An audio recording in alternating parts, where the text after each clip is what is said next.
और चलिए आपको सीधे ले चलते हैं पुणे, जहां गृह मंत्री अमित शाह संबोधित कर रहे हैं। जय जय जय जय जय भवानी, बोलो भारत माता की। मंच पर उपस्थित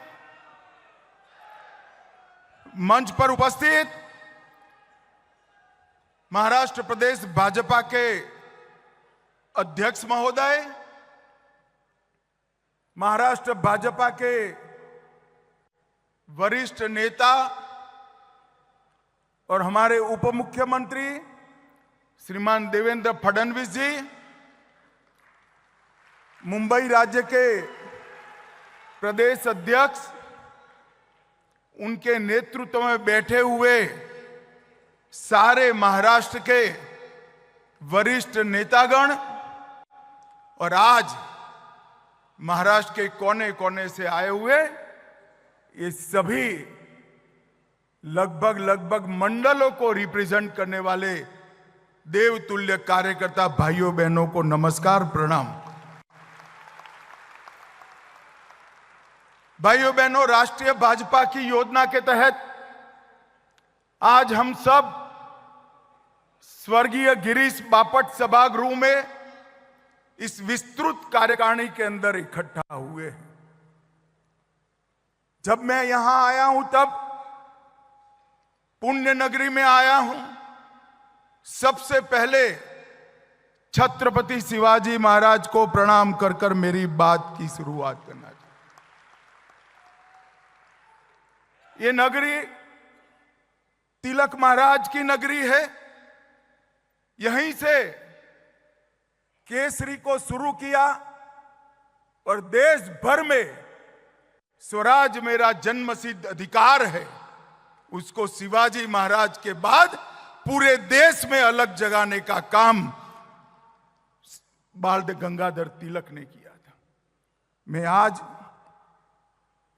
बाल गंगाधर तिलक, बाजीराव पेशवा और वीर सावरकर, ये तीनों महापुरुषों को मनपूर्वक प्रणाम कर कर मेरी बात की शुरुआत करना चाहिए। आज गुरु पूर्णिमा है। मैं महाराष्ट्र के सभी लोगों को गुरु पर्व की, गुरु पूर्णिमा की मनपूर्वक शुभकामनाएं देना चाहता हूं। भाइयों और बहनों, हम सब जानते हैं कि देश भर में हर प्रदेश के अंदर ये विस्तृत कार्यकारिणी का आयोजन हमारे पार्टी के अध्यक्ष श्रीमान जगत प्रकाश नड्डा जी के निर्देश पर हो रहा है। परंतु महाराष्ट्र की ये पुणे नगरी में विस्तृत कार्यकारिणी का एक अलग स्वरूप भी है, अलग उद्देश्य भी है। हमने विस्तृत कार्यकारिणी देश भर में 2024 के चुनाव के बाद फिर से एक बार हमारे कार्यकर्ता हमारे विजय अभियान में लग जाए, इसके लिए बुलाई है। परंतु महाराष्ट्र के अंदर ये विस्तृत कार्यकारिणी 2014 के चुनाव की समीक्षा के साथ साथ, 2024 की चुनाव की समीक्षा के साथ साथ 2024 में फिर से एक बार कमल फूल की युति सरकार बनाने के लिए बुलाई। और इसलिए आप सभी को निमंत्रित किया है।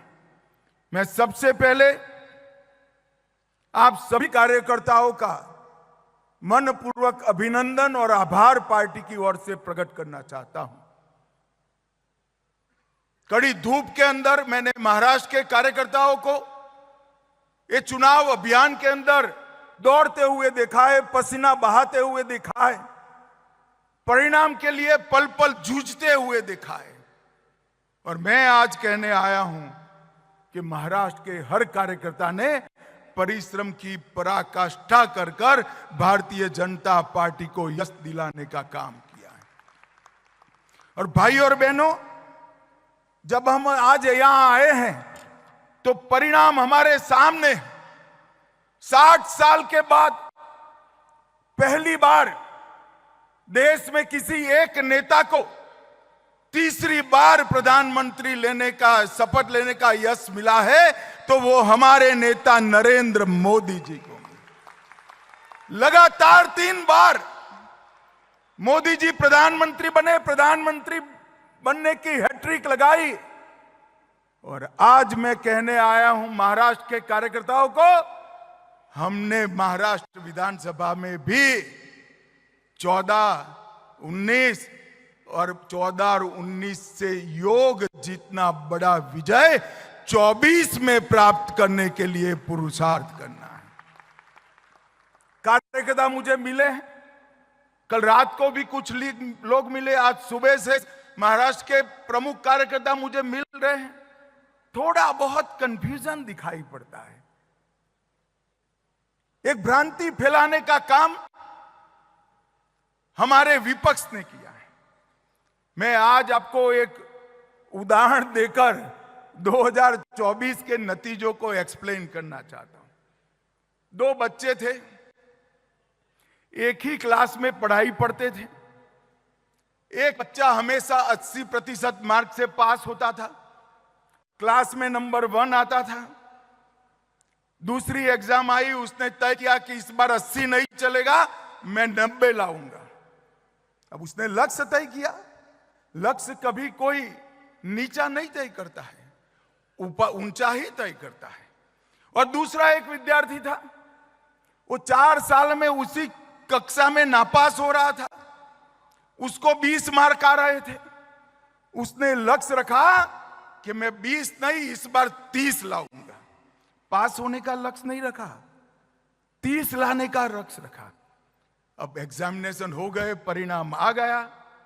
जिसने 90 का लक्ष्य रखा था उसको 80 की जगह 78 आ गया, और जिसने 20 का लक्ष्य रखा था उसको 30 की जगह 25, 20 की जगह 25 आ गए। अब मुझे बताओ भाई, कौन सा विद्यार्थी का परिणाम अच्छा है? जरा बताओ, 80 वाले का अच्छा है या 20 वाले का अच्छा है? एक बात मुझे सभी कार्यकर्ता बताएं, जो विजयी होता है उसकी सरकार बनती है। भारत में सरकार किसकी बनी है? जरा जोर से बोलो, किसकी बनी है? विपक्ष में कौन बैठा है? तो विजयी कौन बना है? अरे मैंने तो पहली बार ऐसा देखा है कि 30 मार्क का लक्ष्य लेकर 25 प्राप्त करने वाला बच्चा अहंकार में आ गया, और 90 का लक्ष्य रखकर 78 वाला पसोपस में पड़ गया। मैंने मेरे राजनीतिक जीवन में कई जय पराजय देखे, परंतु मैंने जीवन में कई लोगों को जीतने के बाद अहंकारी होते हुए भी देखा है। जीतने के बाद अहंकार आना, इसका आपको सैकड़ों उदाहरण दुनिया भर की राजनीति में मिलेगा, मगर एक अनूठा उदाहरण राहुल गांधी दुनिया को दे रहे, वो हारने के बाद अहंकारी हो गए। भाइयों और बहनों, मैं आज आपको बताने आया हूं, भारतीय जनता पार्टी को 240 सीटें मिली, एनडीए को 300 सीटें मिली, और पूरे इंडी अलायंस को इकट्ठा होकर 240 सीटें नहीं मिली है। ये हमें याद रखना है। भाई और बहनों, 14, 19 और 24 तीनों चुनाव का अगर योग कर देते हैं कांग्रेस पार्टी की सीट का, तो भी 240 नहीं होता जिसका हमें 24 में मिला है। मैं आज कहने आया हूं कि इस चुनाव के अंदर देश भर की जनता ने नरेंद्र मोदी जी के 10 साल के शासन पर मुहर लगाने का काम किया है, और तीसरी बार मोदी जी को बहुमत के साथ शासन करने का अधिकार दिया है। 300 सीट गठबंधन की और 240 सीट भारतीय जनता पार्टी की।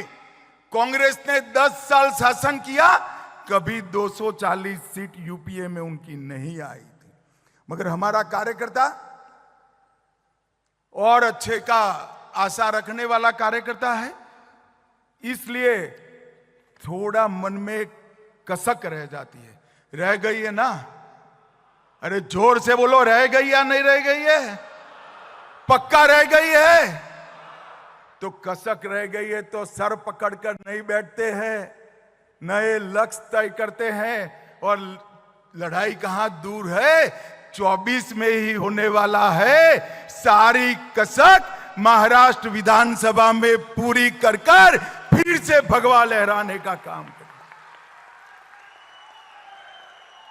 मैं आज कहने आया हूं कार्यकर्ता को, हम 2 सीट प्राप्त कर एक बार हुई थी, राजीव गांधी ने हमें तंज कसा था, हम 2 हमारे 2, आज 15 साल तक वो विपक्ष में बैठे हैं और 15 साल तक अब निश्चित हो गया है कि देश का शासन भारतीय जनता पार्टी करेगी। ये विजय कोई छोटा विजय नहीं है। 10 साल के काम के बाद 0 एंटी इनकम्बेंसी के साथ तीसरी बार हमारा गठबंधन पूर्ण बहुमत लेकर निकला है। कार्यकर्ता को हताश होने की जरूरत नहीं है। आज मैं आपको कहकर जाता हूं, महाराष्ट्र चुनाव का परिणाम सुनिश्चित है। मेरी बात मानकर घर पे जाना, इधर उधर बातों में मत आना।